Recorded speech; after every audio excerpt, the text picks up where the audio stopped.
MSNBC is reporting tonight Trump's Department of Justice shut down an investigation into Tom Homan, according to multiple people familiar with the probe and internal documents reviewed by MSNBC.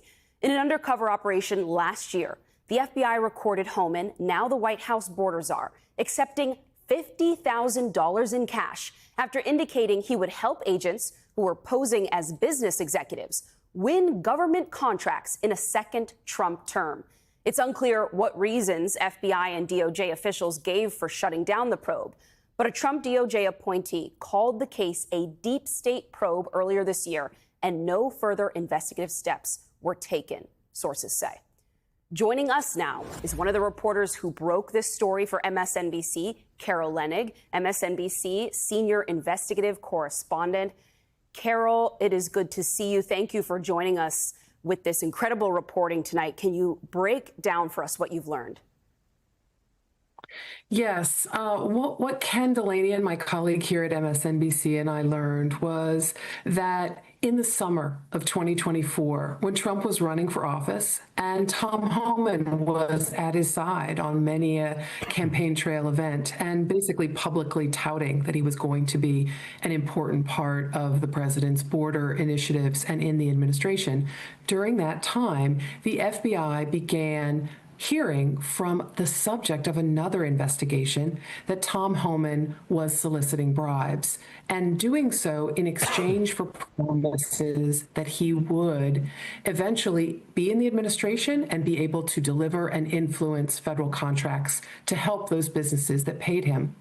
Now, what the FBI decided to do was have a series of undercover agents approach that intermediary and also approach Tom Homan. And our sources and an internal document that we reviewed show that the FBI recorded him receiving this money in September 20th in a meeting they arranged.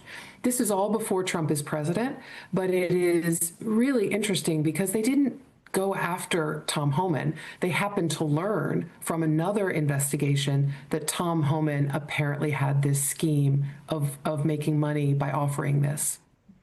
Carol, incredible reporting that you and Ken did there. Can you walk us through what the response has been from various officials that you have presented this reporting to, whether it is at the FBI, the Department of Homeland Security, or perhaps even the White House? What have you been able to learn from officials in response to this investigation? Yes, the White House very quickly got back to us about this today. Kudos to them for that.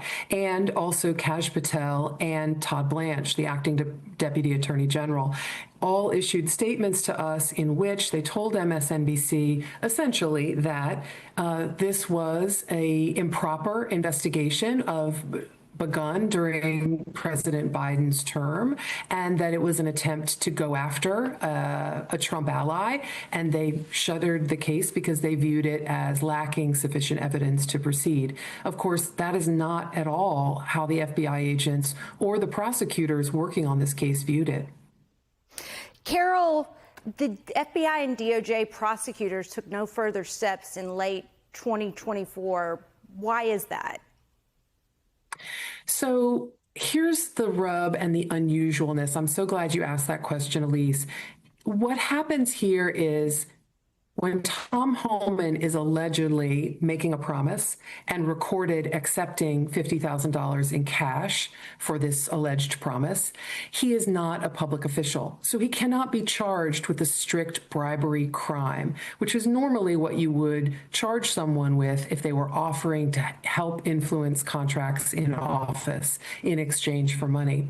So what the FBI and the Justice Department decide to do is to continue to monitor him. As soon as he is named as a likely appointee, he's a public official by dint of the statute. So they decide they're going to watch him for a while and figure out, does he deliver? Does he try to deliver on the promise? Does he ask for more money when he's a public official? Then they could charge him with bribery instead of conspiracy or fraud or conspiracy to commit bribery.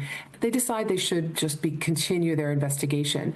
But the word stalled is so important that you mention, because when Trump is elected president, he names Homan as his border czar. By the way, a position that doesn't require a Senate background check or an FBI background check.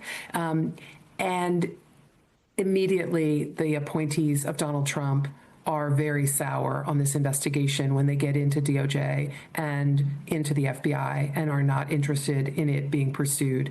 And it is closed, we're told by sources, in very recent weeks. Carol, have you heard from Tom Homan himself or seen any kind of reaction from him? And what are the remaining questions on your mind now? Antonio, also a really good question. The first person I wanted to hear from was Tom Homan, because I can envision that he had an explanation for why he took cash while sitting in a room with people he didn't realize were FBI agents. Maybe he did feel entrapped. Maybe he did have an explanation for why this happened. He was on a plane today when we were trying to reach him coming back from California, and the White House decided to issue a statement on his behalf. I still would love to hear what he has to say about the reason he appeared to make a promise and take money in a very unorthodox way. Usually FBI agents view someone taking a bag of cash as an indication that they know that what they're doing is criminal. All right, MSNBC's Carol Leonnig, thank you so much for that incredible reporting. You can read the entire piece on MSNBC.com. We're going to talk to Carol later on throughout the remainder of this show.